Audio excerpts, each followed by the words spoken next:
फिर ध्रुव को देखा। कल रात की घटना के बारे में सोचकर उसे थोड़ा सा अनकंफर्टेबल भी लग रहा था, लेकिन वह सबके सामने खुद को कंफर्टेबल रखने की पूरी कोशिश कर रही थी। आकाश ने रश्मि को, सुमित ने राधिका को और ध्रुव ने वंशिका को अपने ठीक बराबर में बैठाया था और वह सब हंसी खुशी अपनी अपनी बीवी को अपने हाथों से नाश्ता करवा रहे थे। फिलहाल आस्था बेबस नजरों से सबको देख रही थी, क्योंकि अरमान ने उसकी प्लेट में कुछ भी खाने के लिए नहीं रखा था। अचानक उसके दिल और दिमाग पर उदासी छा गई। अरमान ने भी उसकी मायूसी भांप ली थी, लेकिन उसने आस्था को पूरी तरह से नजरअंदाज कर दिया था। ठीक उसी वक्त अबीर सिंह राठौड़, जिसे आकाश ने कॉल करके नाश्ते पर बुलाया था, वो तुरंत वहां आ गया था। अबीर को वहां देखकर सभी के चेहरे पर एक छोटी सी मुस्कुराहट उभर आई थी। अबीर को अपने घर में देख के अरमान के चेहरे पर 12 बज गए थे। उसने नाखुश होते हुए अपना मुंह बनाया। वहीं अबीर सीधा आस्था के बराबर में बैठ गया था। उसकी खाली प्लेट को देखकर वह एकदम से बोला, ये क्या बटरफ्लाई, तुमने अभी तक नाश्ता करना शुरू नहीं किया? ओह, तो तुम मेरा इंतजार कर रही थी? सो स्वीट बटरफ्लाई, तुम कितनी प्यारी हो। ये बोलकर अबीर ने देर न करते हुए अपने हाथों से आस्था को नाश्ता सर्व करना शुरू कर दिया था। उस समय अरमान को ऐसा महसूस हो रहा था जैसे अंदर ही अंदर उसके दिल को कुछ कछोटे जा रहा था, क्योंकि वो चाहकर भी अबीर और आस्था को अलग नहीं कर पा रहा था। वहीं आस्था ने एक पल के लिए अबीर की ओर आश्चर्य से देखा और अगले ही पल उसने अरमान की ओर एक नजर डाली। उसके गुस्से से लाल चेहरे को देखकर आस्था का चेहरा हल्का सा बदला और वह एकदम से सोचने लगी, अरे वाह मिस्टर खड़ूस सिंघानिया, ये तो मैंने सोचा ही नहीं था आप अबीर को मेरे साथ देखते ही इतने ज्यादा जलस हो जाओगे। अभी तो सिर्फ खेल की शुरुआत हुई है मिस्टर अरमान सिंघानिया, अभी आप देखते जाइए आगे क्या क्या होता है। इतना सोचकर आस्था ने अबीर की ओर नजरें घुमाई और हल्की सी स्माइल के साथ बोली, अच्छा मिस्टर राठौड़, आपने आज लंच के लिए पूछा था ना, तो क्यों ना हम आज दोपहर में लंच करने चले। वही उस वक्त नानी माँ, अभिमान की और दादाजी तीनों ही अंश को लेकर हॉल में बैठे हुए थे। वो लोग उन सबके साथ मौजूद नहीं थे, क्योंकि नानी माँ को थोड़ा जल्दी उठकर ही नाश्ता करने की आदत थी और अपने साथ साथ उन्होंने अभिमान जी और दादाजी को भी आदत डाल दी थी। इसलिए नानी माँ और वो लोग पहले ही नाश्ता कर चुके थे और बाकी बच्चे जो लेट उठते थे उनका नाश्ता थोड़ी देर से बनता था। इसीलिए वो तीनों मिलकर अब अंश को लेकर हॉल में बैठ हुए थे। फिलहाल आहान अपनी जगह से उठते हुए बोला, मैं रौनक को नाश्ता देकर आता हूँ। लेकिन आस्था उसे रोकते हुए बोली, अरे नहीं नहीं भैया, उसने ऑलरेडी नाश्ता कर लिया है, आप अपना नाश्ता कर लीजिए। इस पर आहान का चेहरा हल्का सा बदला और वह एकदम से बोला, लेकिन भाभी, मैं तो उससे ठीक से मिला भी नहीं हूँ, मैं उससे मिलकर आता हूँ। तब रश्मि हल्की नाराजगी से बोली, आहान तुम्हें हो क्या गया है, तुम काफी बदले से लग रहे हो। मैंने तुमसे कल भी पूछा था, लेकिन तुमने कल भी मुझे कोई जवाब नहीं दिया। क्या कोई बात है जो तुम्हें परेशान कर रही है? अब जैसे ही अरमान और बाकी सबने ने रश्मि के मुंह से इस तरह की बातें सुनी, तो अगले ही पल सबकी नजरें आहान पर जाकर ठहर गई थी। वहीं राधिका भी कुछ सोचते हुए बोली, हाँ कुछ तो गड़बड़ जरूर है। आहान काफी चुलबुला था, लेकिन अचानक से वह एकदम शांत सा हो गया है। ये बात मुझे भी हैरान कर रही है। लेकिन ध्रुव तुरंत ही इस बात को हंसी में टालते हुए बोला, रश्मि भाभी, आप कैसी बातें कर रही हैं? ऐसा कुछ नहीं है। आप तो जानती हैं इस नालायक को जरूर कुछ ना कुछ उटपटांग बातें सोच रहा होगा, इसलिए ऐसी हरकत कर रहा है। आप फिक्र मत करिए, ये अपने आप ठीक हो जाएगा। Don't worry. कहीं ना कहीं सबको लग रहा था कि जिस तरह से अरमान का एंटीडोट चोरी हो गया, अबीर सिंह राठौड़ बैंकरप्ट हो गया, तो इसका मतलब साफ है कि उनका अगला निशाना ये लोग भी हो सकते हैं।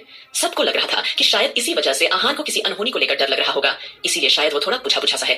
फिलहाल किसी ने इस बात पर ज्यादा ध्यान नहीं दिया था कि आखिरकार आहान के दिल और दिमाग में क्या चल रहा है।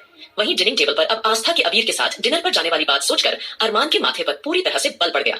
वो आस्था को खा जाने वाली नजरों से घूरते हुए बोला, ओह हेल, क्या तुम्हें पता नहीं है कि तुम्हें मेरे साथ ऑफिस चलना है और तुम्हें मेरे बेटे की देखभाल भी करनी है? अब जैसे ही आस्था ने अरमान के मुंह से इस तरह की बातें सुनी, तो आस्था चौंक कर बोली, लेकिन मिस्टर सिंघानिया, मुझे नहीं लगता कि मेरा ऑफिस आना ठीक रहेगा, और वैसे भी आपकी तो आज बैक टू बैक काफी सारी मीटिंग है, तो फिर मेरा इस तरह से ऑफिस में आना क्या ठीक रहेगा?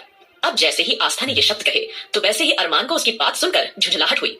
अगले ही पल वह आस्था को घूरते हुए मन ही मन चिढ़कर सोच लगा, जरूर ये इसलिए ऑफिस नहीं आना चाहती क्योंकि इसे अबीर सिंह राठौड़ के साथ टाइम बिताना है। वहीं अबीर को अचानक मजाक सूझा, फिर वह अरमान को देखकर शरारत से बोला, अरमान ब्रो, क्या हो गया तुम्हें? और डोंट वरी, वैसे भी मैं जानता हूं तुम्हारी बीवी बहुत खूबसूरत है और उसे देखकर अच्छे अच्छों का ईमान डगमगा जाता है, लेकिन तुम तो मेरे दोस्त हो ना, तो मुझ पर भरोसा कर सकते हो। मैं तुम्हारी बीवी को बिल्कुल भी परेशान नहीं करूंगा, एंड ट्रस्ट मी, मैं तुम्हारी बीवी को तुम्हारी कमी बिल्कुल भी महसूस नहीं होने दूंगा। ये बोलकर अबीर अरमान की ओर देखकर आंख मार देता है। अबीर के कहे शब्दों को सुनकर अरमान का चेहरा गुस्से से तमतमा रहा था, और वैसे भी वह आस्था को आज बिल्कुल भी अकेला नहीं छोड़ने वाला था, क्योंकि उसे लग रहा था कि अगर उसने आस्था को आज अकेला छोड़ा तो वह कल रात की बात किसी ना किसी को जरूर बता देगी। आस्था को वैसे ही चटर पटर बोलने की आदत है, इसलिए वह कोई रिस्क नहीं ले सकता था। उसने आस्था को देखते हुए दबंग और खतरनाक आवाज में कहा, मैं अपना बेटा अपने साथ ऑफिस लेकर जा रहा हूँ, तो तुम भी उसे संभालने के लिए मेरे साथ चलोगी? अरमान की दबंग आवाज सुनकर आस्था के होठों पर हल्की सी मुस्कुराहट आ गई, लेकिन ठीक उसी वक्त नानी माँ, जो रौनक के लिए एक बार फिर से कुछ दवाइयां वगैरह लेकर वहां जा रही थी, उन्होंने अरमान की बात सुन ली और वो अरमान के पास आई और उसकी ओर देखकर चंचलता से बोली, अरमान बेटवा, मेरी ध्यान से बात सुनो। अंश अभी बहुत छोटा बच्चा है, और अगर तुम उसे रोज इस तरह से ऑफिस लेकर जाओगे तो इससे उसकी तबीयत खराब हो सकती है और उसके विकास में बाधा पड़ सकती है। बच्चों को खेलने के लिए काफी स्पेस चाहिए होता है और साथ साथ ऑफिस में वो सिर्फ तुम्हें ही देखेगा या फिर आस्था को देखेगा, लेकिन उसके बाद क्या? इस तरह से उसकी जिंदगी तुम दोनों में ही सीमित होकर रह जाएगी। बेटा, हम जानते हैं कि तुम्हें किसी पर भी भरोसा नहीं है, लेकिन हम चाहते हैं तुम अंश को घर पर ही छोड़कर जाओ, उसे अपने साथ लेकर मत जाओ। इससे बच्चों के विकास में बाधा उत्पन्न हो सकती है, उसे परेशानी हो सकती है। जैसे ही ये शब्द नानी माँ के मुंह से निकले, अरमान ने अपनी आईब्रो ऊंची की, जिसे देखते ही नानी माँ के दिल में डर की एक लहर दौड़ पड़ी और नानी माँ ने तुरंत फिर मदद की गुहार लगाते हुए इधर उधर देखा और वह परेशान होकर सोचने लगी, ये दामाद जी तो हमें ऐसे देख रहे हैं जैसे हमने उनके अंश को ही अगवा कर लिया हो और इनको ना देने की बात करती हो। यह खामगाह हम पर इतना क्यों गुस्सा हो रहे हैं? फिर नानी माँ जल्दी से बात बदलते हुए हकला कर बोली, बेटा, हमने तो बस सिर्फ तुम्हें आइडिया दिया है, बाकी तुम्हारी मर्जी, तुम हमारी बात मानो या ना मानो। आहान ने नानी माँ की सिचुएशन देखी और फिर वह उनकी साइड लेते हुए बोला, हाँ भैया, नानी माँ बिल्कुल ठीक कह रही है, आपको चैंप को इस तरह से ऑफिस लेकर नहीं जाना चाहिए और वैसे भी मैं घर पर अंश का ध्यान रख लूंगा। यह कहते हुए आहान की आवाज में सीरियसनेस साफ झलक रही थी। अब जैसे ही आहान ने गंभीरता से ये शब्द कहे तो वैसे ही ध्रुव, सुमित और आकाश, जो कि शांति से उनकी सारी बातें सुन रहे थे, अचानक उनकी आंखें हैरानी से भर गई थीं और वो अविश्वास भरी नजरों से कंधे उचकाते हुए एक दूसरे को देखने लगे, मानो जैसे उन्होंने आहान के मुंह से कुछ अनोखी बात सुन ली हो। फिलहाल अरमान ने सबको इग्नोर कर दिया और बिना कुछ कहे वहां से उठकर बाहर जाने लगा। पता नहीं क्यों, पर आहान सबको बड़ा ही मेच्योर सा लग रहा था। वहीं आस्था भी आहान को नोटिस कर रही थी। आहान आज कुछ ज्यादा ही अजीब बर्ताव कर रहा था, लेकिन उसने उसे कुछ कहा नहीं। लेकिन तभी अबीर एकदम से बोला, अब तो बच्चे संभालने की भी समस्या खत्म हो गई है, अब तो हम अपने लंच डेट पर जा ही सकते हैं। अब जैसे ही अबीर ने एक बार फिर आस्था की ओर देखकर मुस्कुराते हुए ये सवाल किया तो अरमान, जो कि बाहर जा रहा था, अचानक उसके कान खड़े हो गए। उसकी आंखों में अचानक एक रूखापन सा आ गया और वो तुरंत ही आस्था को घूरते हुए अबीर को देखकर एटीट्यूड से बोला, बिल्कुल नहीं, ये लड़की कहीं नहीं जाएगी, और वैसे भी इस लड़की का नाम सिंघानिया परिवार के साथ जुड़ा हुआ है और ये अब अरमान सिंघानिया की बीवी है, तो तुम्हें इसे कहीं पर भी इस तरह से लेकर जाने की इजाजत नहीं है और मैं इस लड़की को अकेला नहीं छोड़ सकता हूँ, इसलिए ये मेरे साथ मेरे ऑफिस ही जाएगी। ये बोलकर अरमान आगे आया। उसका चेहरा एकदम ठंडा हो गया और वो आस्था को चेतावनी भरी नजरों से देखते हुए बोला, मैं तुम्हारा कार में इंतजार कर रहा हूँ, जल्दी आओ। अरमान आस्था को ऐसे घूर रहा था जैसे उसे कच्चा ही चबा जाएगा। आस्था ने अरमान की आवाज में छुपी हुई नाराजगी भांप ली और वह मन ही मन मुस्कुराई। अचानक उसने ऐसे दिखावा किया मानो जैसे उसे अरमान की बातों का बहुत बुरा लगा हो। आस्था के हाव भाव बदलते हुए देख अरमान तंग आकर वो चिढ़कर सोचने लगा, मैंने उस अबीर सिंह राठौर के साथ लंच डेट पर जाने से मना क्या कर दिया, तो ये सुनकर जैसे इसके ऊपर कोई बिजली गिर गई। आखिर इस लड़की ने लंच डेट पर जाने के बारे में सोच भी कैसे लिया? मैं भी देखता हूँ अरमान सिंघानिया के रहते हुए तुम किस तरह से लंच डेट पर जाती हो। ये सोचते हुए अरमान गुस्से से तेज कदमों के साथ वहां से निकल गया। वहीं सभी लोग जो अरमान के बर्ताव पर अब तक हंसी दबाए बैठे हुए थे, अब उसके जाने के बाद खिलखिलाकर हंस रहे थे। ध्रुव, सुमित और आकाश आहान ने अपने इमोशन ज्यादा नहीं दिखाए थे। फिलहाल वो लोग सिर्फ और सिर्फ सिंपल तरीके से राजवीर के बारे में बाकी इन्फॉर्मेशन निकालना चाहते थे। वहीं आस्था अबीर को देखते हुए फट से बोली, क्या एक्टिंग की आपने, सच में फैबुलस। ये कहते हुए उसने अबीर को हाई फाई दिया। इस पर अबीर मुस्कुराते हुए बोला, वैसे बटरफ्लाई, इसका इनाम तो आपको हमें जरूर देना चाहिए, एक कप कॉफी के रूप में। अब जैसे ही अबीर ने यह कहा तो वैसे ही आस्था हल्का शर्मा सा गई और वो एकदम से बोली, क्या अबीर जी, आप भी ना। फिलहाल वो उठी और अंश को नानी को देते हुए बोली, हम चलते हैं, कहीं ऐसा ना हो कि हमारे खड़ूसपति फिर से यहाँ ना आ जाए। और एक बार फिर कहने लगे, अगर तुम मेरे साथ नहीं जाओगी तो मैं तुम्हें इस मेंशन से बाहर फेंक दूंगा। ये बोलकर आस्था अब जल्दी से अरमान के पीछे पीछे जाने लगती है, क्योंकि वो जानती थी कि नानी माँ अंश का बहुत अच्छे से, इनफैक्ट उससे भी ज्यादा अच्छा ख्याल रख सकती है।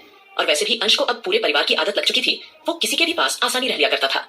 फिलहाल आस्था चुपचाप जाकर अरमान के साथ उसकी कार में बैठ गई थी। वहीं दूसरी ओर अब नानी माँ ने जाकर रौनक को कुछ टैबलेट दी और कोमलता से बोली, बेटा, अब तुम फटाफट से कुछ खाकर पीकर ये ताकत की दवाई लो, और हाँ, हर एक घंटे के अंदर तुम्हें कुछ न कुछ खाते रहना है। जितना तुम खाना खाओगी उतना ही तुम्हारे बच्चे के लिए अच्छा होगा।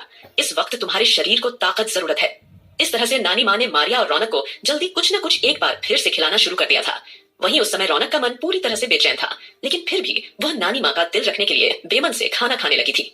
आगे क्या होगा इस कहानी में जानने के लिए सुनते रहिए तेरे इश्क में सिर्फ पॉकेट FM पर। वहीं उस समय रौनक का मन पूरी तरह से बेचैन था, लेकिन फिर भी वह नानी माँ का दिल रखने के लिए बेमन से खाना खाने लगी थी। अब आगे नानी माँ ने उसकी मायूसी भांप ली थी और वो उससे सवाल भी करना चाहती थी, लेकिन फिर उन्होंने सोचा कि शायद बेचारी पहली बार माँ बनी है, तो शायद इसीलिए ज्यादा घबराई गई होगी, सोच रही होगी इतना छोटा बच्चा कैसे संभाल पाएंगी। ये सोचते हुए नानी माँ ने रौनक का हाथ अपने हाथों में लेकर उसे थपथपाकर रौनक को तसल्ली दी, मेरे बच्चे, जब तक तुम्हारी नानी माँ जिंदा है तब तक तुम्हें किसी भी चीज को लेकर परेशान होने की कोई जरूरत नहीं है। और मैं जानती हूँ कि तुम्हें शायद बच्चे होने के बाद एक अजीब सी घबराहट महसूस हो रही है कि तुम किस तरह से इस बच्चे को पालोगी, लेकिन तुम्हें बिल्कुल भी फिक्र करने की जरूरत नहीं है। मैं हूं ना, मैं सब संभाल लूंगी, मैं भी तो गौरी बिटिया की तरह तुम्हारी नानी माँ हूं ना। ये बोलकर नानी माँ ने बड़े ही प्यार से रौनक के सर को सहलाया और उसे दिलासा दिया। फिर उन्होंने अपनी नजरें मारिया की ओर घुमाई और हल्की स्माइल करते हुए बोली, बेटा, ये मत समझना कि ये बातें मैंने सिर्फ रौनक बिटिया के लिए कही हैं, ये तुम्हारे लिए भी है। आप लोग अच्छे से यहाँ बस कुछ दिन गुजार लो, उसके बाद मैं अपने आप ही आपके बच्चों को पाल लूंगी। आप दोनों को अपने बच्चों को लेकर टेंशन लेने की बिल्कुल भी जरूरत नहीं है। अब जैसे ही नानी माँ ने इतने अपनेपन से ये बात कही तो यह सुनकर कहीं ना कहीं मारिया और रौनक की आंखें अपने आप झलक आईं और वो दोनों खुद को रोक नहीं पाई और सीधा नानी माँ के गले से जा लगी और रो पड़ी। तब नानी माँ ने तुरंत ही रौनक के सिर पर हल्की सी चपत लगाते हुए कहा, अरे बुद्धू, ऐसी हालत में बिल्कुल भी नहीं रोना है। अगर इस तरह से इन हालात में रोगी तो तुम्हारी आंखें कमजोर हो जाएंगी। तुम नहीं जानती, हमारे बड़े कहते थे कि जब एक बच्चे का जन्म होता है तब उसे पैदा करने वाली माँ का भी दूसरा जन्म होता है। तो जितनी देखभाल बच्चों की करनी चाहिए उससे कहीं ज्यादा माँ की भी करनी चाहिए। तुम तो जानती ही होगी इस बात को। यहाँ वहां की बातें बोलकर नानी माँ ने रौनक को अच्छी तरह समझा बुझाकर चुप करा दिया था, लेकिन रौनक ने मन ही मन ठान लिया था कि बस 4 से 5 दिन के अंदर अंदर जैसे ही उसका शरीर थोड़ा ताकतवर जाएगा तो वैसे ही वो अपनी बेटी को लेकर यहाँ से चली जाएगी। इसी सोच के साथ उसने आंखें मूंद ली थी।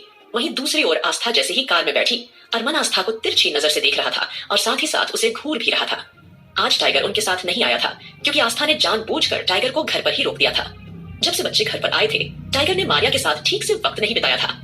हालांकि बेबी डिलीवर होने के बाद नानी माँ ने खुद मना किया था कि अभी किसी को ज्यादा रौनक और मारिया से मिलने झुलने न दिया जाए, लेकिन आस्था ये बात समझती थी कि भले ही उन्हें मिलने की इजाजत नहीं थी, मगर नई जिंदगी के आने के बाद इमोशनल सपोर्ट के लिए उनके पति का उसके आसपास रहना कितना जरूरी है। हालांकि आस्था को अभी तक आहान से बात करने का सही मौका नहीं मिल रहा था, लेकिन उसने सोच लिया था कि जल्दी ही वो आहान से अकेले में बात करेगी और उसके मन की सारी बात पूछेगी कि वो क्या करने की कोशिश कर रहा है, आखिर उसको हो क्या गया है। वहीं आस्था को इतना चुप देखकर अरमान ने होंठ भींचे और भारी मन से सोचा, अगर यह लड़की इस वक्त उस अबीर के साथ लंच डेट पर होती तो उसके साथ कितनी ज्यादा मुस्कुरा रही होती, लेकिन मेरे साथ देखो किस तरह से मुंह लटकाकर बैठी हुई है। अरमान को यह सब सोचकर मन ही मन गुस्सा आ रहा था। फिर वह खुद से सवाल पूछने लगा, आखिर मुझे हो क्या गया है? अगर ये उस अबीर सिंह राठौर के साथ टाइम बिताना चाहती है तो मैंने उसे जाने क्यों नहीं दिया? आखिरकार मुझे इतनी इनसिक्योरिटी क्यों फील हो रही है? ये सोचते हुए अरमान ने मन ही मन खुद से शिकायत की। फिलहाल उसने खुद के इमोशंस को जैसे तैसे संभाला और कल रात जो कुछ उनके बीच हुआ था वह याद आते ही वह आस्था का गुर्राते हुए बोला, ए लड़की, मेरी बात कान खोलकर सुन लो। कल रात हमारे बीच जो कुछ भी हुआ है, अगर तुमने इसके बारे में किसी को कुछ भी बताने की कोशिश की तो मुझसे बुरा कोई नहीं होगा। और ये मत समझना कि मैं इस बात को इतनी आसानी से जाने दूंगा। मैं अच्छी तरह जानता हूं कि तुम ही ने कुछ न कुछ ऐसा किया होगा जिसकी वजह से मैं तुम्हारे साथ इस तरह से इंटीमेट हुआ था। और मुझे ये भी समझ में आ गया है कि किस तरह से तुम पहले मेरे बच्चे के साथ प्रेग्नेंट हो गई थी। शायद उस वक्त भी तुमने मेरे साथ इसी तरह की कोई चाल चली होगी जैसे कल रात चली थी। अरमान के ये शब्द आस्था के कानों में जैसे पिघलते शीशे की तरह उतर गए। उसे लगा था कि अगर वो अरमान को थोड़ा चिढ़ाएगी, ताना मारेगी तो अरमान उल्टी सीधी हरकतें करेगा, रिएक्ट करेगा, लेकिन अरमान उस पर इतना बड़ा इल्जाम लगा देगा, ये बात तो उसने सपने में भी नहीं सोची थी। आस्था को लगा जैसे अरमान के चलाए गए शब्दों तीर उसे भी घायल करते जा रहे हैं। उसके गालों पर आंसू कब लुढ़क आए इसका उसे एहसास भी नहीं हुआ। अचानक आस्था की आंखों में आंसू देखकर अरमान का दिल पिघला। अपना गुस्सा दबाते हुए उसने ठंडी आवाज में आस्था से कहा, अभी ऑफिस आने वाला है तो खबरदार, अगर तुम्हारी आंखों से आंसू का एक भी कतरा निकला तो मुझसे बुरा कोई नहीं होगा, समझी? ये बोलकर अरमान फट से खिड़की के बाहर देखने लगा। हालांकि आस्था भीतर ही भीतर बुरी तरह टूट चुकी थी। कार सिंघानिया एम्पायर पहुंच चुकी थी। आस्था ने अपने आंसू पोंछ लिए थे क्योंकि वो अरमान को जाहिर नहीं करना चाहती थी कि वो कितनी आहत और परेशान है, और अगर संजना ने उसे देख लिया तो वो इस बात का फायदा उठाकर उसे और तंग कर सकती थी। फिलहाल यह आंसू बहाने का वक्त नहीं था। अब जबकि आस्था को पता चल चुका था कि संजना राजवीर जिंदल से मिली हुई है तो ये बात उसके लिए बहुत गंभीर थी। संजना और राजवीर का रहस्य आस्था को हर हाल में जानना था। फिलहाल आस्था ऑफिस पहुंच चुकी थी। आज ऑफिस आने के पीछे उसका एक अलग ही मकसद था। जैसे ही वो संजना के सेक्रेटरी रूम के पास से गुजरी उसने देखा कि संजना इस वक्त अपने लैपटॉप पर किसी को लगातार मैसेज कर रही है। आस्था वहीं रुक गई और बिना दरवाजा खटखटाए सीधा संजना के केबिन में चली गई। संजना ने जैसे ही ये देखा कि आस्था उसके केबिन में घुस आई है तो वो गुस्से से खड़ी हो गई और आस्था पर भड़क उठी। तुम यहाँ क्या कर रही हो और तुम्हारी हिम्मत कैसे हुई यहाँ आने की? आस्था पर बरसते हुए संजना सर से लेकर पांव तक गुस्से में कांप रही थी। संजना की इरिटेट आवाज सुनकर आस्था को झुंझलाहट हुई। आस्था ने आईब्रो चढ़ाई, चेहरे पर एक तंज भरी मुस्कान लाते हुए सार्कास्टिक जवाब दिया, मेरे ऑफिस में खड़ी होकर तुम मुझसे अपनी मालकिन से इस तरह की बातें कर रही हो? क्या तुम्हें नहीं पता कि तुम एक सेक्रेटरी हो और मैं सिंघानिया एम्पायर की मालकिन? संजना शॉक्ड थी क्योंकि आस्था को इस तरह की बात करने की आदत नहीं थी। आस्था के इस बिहेवियर ने संजना के गुस्से को और ज्यादा हवा दे दी थी। उसकी आंखों में इरिटेशन और फ्रस्ट्रेशन साफ दिख रही थी। वो चुपचाप आस्था को खा जाने वाली नजरों से घूरने लगी। फिलहाल सिचुएशन कुछ ऐसी हो गई थी कि आस्था संजना को उसकी औकात दिखाना चाहती थी, क्योंकि संजना कुत्ते की वो दुम थी जो कितनी ही बार सीधी करने के बाद भी सीधी नहीं होने वाली थी। ये बात आस्था अच्छी तरह से जानती थी। संजना के दिल में नाराजगी अपने चरम पर जा चुकी थी। उसने गहरी सांस लेते हुए आस्था को तीखी नजरों से घूरते हुए कहा, देखो, मेरे सामने फालतू का ड्रामा क्रिएट करने की कोशिश मत करना। और तुम्हें क्या लगता है कल रात मेरा प्लान बिगाड़कर तुम मुझसे जीत जाओगी? यह तुम्हारी बहुत बड़ी गलतफहमी है आस्था। मैं जानती हूँ कि तुम्हें मेरा सारा सच पता चल चुका है, लेकिन मेरी एक बात कान खोलकर सुन लो। अरमान सिंघानिया मेरा हर हाल में होकर रहेगा और मैं उसे पाकर ही रहूंगी। संजना के मुंह से यह बात सुनते ही आस्था की आंखें गुस्से से सुलग गई थीं और अगले ही पल तुरंत उसने संजना का मुंह भींचते हुए कहा, लगता है मेरा कल रात का छांटा तुम्हें याद नहीं रहा, इसलिए अब तुम्हें फिर से याद दिलाना पड़ेगा। इस पर संजना की आंखें जलन और गुस्से से भर गई और वो एकदम चिल्लाई, जस्ट शट अप। ये बोलकर उसने जैसे ही आस्था पर हाथ उठाने की कोशिश की, आस्था ने उसका हाथ पकड़कर मरोड़ दिया और कुछ उखड़े अंदाज में बोली, अपनी औकात में रहना। ये बोलकर देर न करते हुए आस्था तेज कदमों के साथ अपने केबिन में चली गई थी। वहीं अरमान, जो अपने मीटिंग सारे डिटेल्स और चेक कर रहा था, और तभी उसे उसके ऑफिशियल जीमेल पर एक मेल मिला कि आज उसका अपॉइंटमेंट मिस्टर अविनाश रघुवंशी से फिक्स हो गया है। ये पढ़कर उसने राहत की सांस ली, लेकिन साथ ही उसे एक और नोट मिला था जिसमें लिखा था कि अगर आप अपनी बीवी का असली चेहरा देखना चाहते हैं तो उसे भी अविनाश रघुवंशी के सामने लेकर आइए। जिस तरह से उसने बिना परमिशन के जन्माष्टमी का त्योहार रघुवंशी मेंशन में मनाया था, उसकी सजा मिस्टर अविनाश रघुवंशी खुद उसे देंगे, क्योंकि आस्था ने उनकी इजाजत के बिना उनकी प्रॉपर्टी का इस्तेमाल किया था। ये पढ़कर अरमान का माथा ठनका और वो इस बारे में गहराई से विचार करने लगा। अगर वाकई में इस लड़की ने ऐसा कुछ किया है तो आज इसका सच सबके सामने खुद ब खुद आ जाएगा। और दादाजी, जो हमेशा उसकी साइड लेते रहते हैं और कहते रहते हैं अच्छी लड़कियां ये वो, उनको भी आस्था की असलियत पता चल जाएगी, उस दिन बड़े गुमान के साथ कह रहे थे कि आस्था बिटिया ने सारा इंतजाम रघुवंशी मेंशन में कर दिया है। किस बेसिस पर किया है इसका पता आज चल जाएगा। मैं भी जानना चाहता हूँ आखिरकार रघुवंशी के साथ इस लड़की की डील हुई भी है या नहीं। और वैसे भी मुझे नहीं लगता कि इस मामूली सी गांव की गवार लड़की का कॉन्टैक्ट ऑस्ट्रेलिया में अविनाश रघुवंशी से होगा। कहीं ना कहीं अरमान अपनी सारी शक की सुइयों को जोड़ रहा था। उसने तुरंत संजना को एक मैसेज भेजा और कहा कि रघुवंशी साहब को मेल करो और उनसे कहो कि वो हमसे मिलने डायरेक्ट रघुवंशी विला में आ जाए, यानी सिंघानिया मेंशन के ठीक सामने। अरमान ने मन ही मन ठान लिया था कि आस्था की सच्चाई वह अब पूरे परिवार के सामने लाकर रहेगा, इसलिए उसने अविनाश रघुवंशी को कहीं और नहीं बल्कि मीटिंग करने के लिए उनके ही विला में बुलवाया था। इस पर संजना के चेहरे पर बड़ी मुस्कुराहट आ गई थी। उस समय उसके मन में यही बात चल रही थी, अब आस्था की खैर नहीं, अब मजा आएगा। उसने मुझ पर हाथ उठाया था ना, अब देखो मैं उसका क्या हाल करती हूँ। ये सोचते हुए संजना के चेहरे पर नफरत ही नफरत नजर आ रही थी। दूसरी ओर अविनाश इस वक्त पूरी तरह हैरान था। उसके साथ एंजल भी इंडिया आ रही थी, क्योंकि वो अंश और आस्था से मिलने का कोई भी मौका नहीं छोड़ना चाहती थी और साथ ही वो आस्था को एक सरप्राइज भी देना चाहती थी, इसलिए वे लोग अब इंडिया आ रहे थे। वहीं अविनाश को अरमान की सेक्रेटरी से जैसे ही जीमेल मिला तो वो एकदम से चौंक गया और एंजल से बोला, आखिर ये अरमान को हुआ क्या है? वो मुझे रघुवंशी मेंशन में मिलने के लिए क्यों बुला रहा है? आखिर वहां चल क्या रहा है? और आस्था भी पहले जैसे ठीक से बात नहीं करती, बस हाय हेलो करके हाल पूछकर कॉल रख देती है। मुझे कुछ गड़बड़ लग रही है। ये सुनकर एंजल के एक्सप्रेशन बदल गए। वो थोड़ी कंफ्यूज होकर बोली, ओफ फो, जब हम इंडिया पहुंच जाएंगे तब आस्था से मिलकर सारी बातें पूछ लेना, ठीक है? फिलहाल एंजल ये सोचकर भी खुश थी कि वो सबसे मिलने वाली है, क्योंकि नानी माँ की एंजल और अविनाश से हर रोज बातचीत हुआ करती थी। तो नानी माँ ने उन्हें फोन पर बता दिया था कि रौनक और मारिया को भी बच्चे हुए हैं। यह जानकर अविनाश और एंजल काफी खुश हुए थे और उन दोनों ने मिलकर पूरी फैमिली के लिए बहुत सारे गिफ्ट्स खरीदे थे। फिलहाल अरमान रहस्यमयी तरीके से आस्था को घूरते हुए सोच रहा था, अब मैं इस लड़की की सच्चाई पूरे परिवार के सामने लाऊंगा कि इसने कैसी कैसी घटिया हरकतें की है। वहीं दूसरी ओर आकाश और सुमित दोनों एक साथ बैठकर कुछ डिस्कशन कर रहे थे। तभी रश्मि एकदम से सुमित के पास आई और उसे घूरने लगी।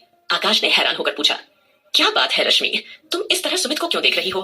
तभी अचानक रश्मि को तेज गुस्सा आया और उसने तुरंत सुमित का कॉलर पकड़ लिया। उसकी आंखों में देखते हुए बोली, आखिर तुम क्या करने की कोशिश कर रहे हो? राधिका को तकलीफ देकर तुम्हें क्या लगता है कि तुम खुश रहोगे? आखिर तुम ऐसा सोच भी कैसे सकते हो? इस पर आकाश और सुमित का चेहरा हल्का सा बदला।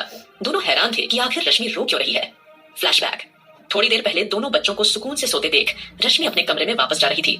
तभी उसे सुमित के कमरे से राधिका के रोने की आवाज सुनाई दी। जैसे ही रश्मि अंदर गई वैसे ही उसने देखा कि राधिका के हाथ में छोटे छोटे बच्चों के कपड़े थे जो अंश और बाकी बच्चों के थे, जिसे देखकर राधिका फूट फूट कर रो रही थी। रश्मि ने राधिका की सिचुएशन देखी और उसके कंधे पर हाथ रखकर पूछा, क्या बात है राधिका,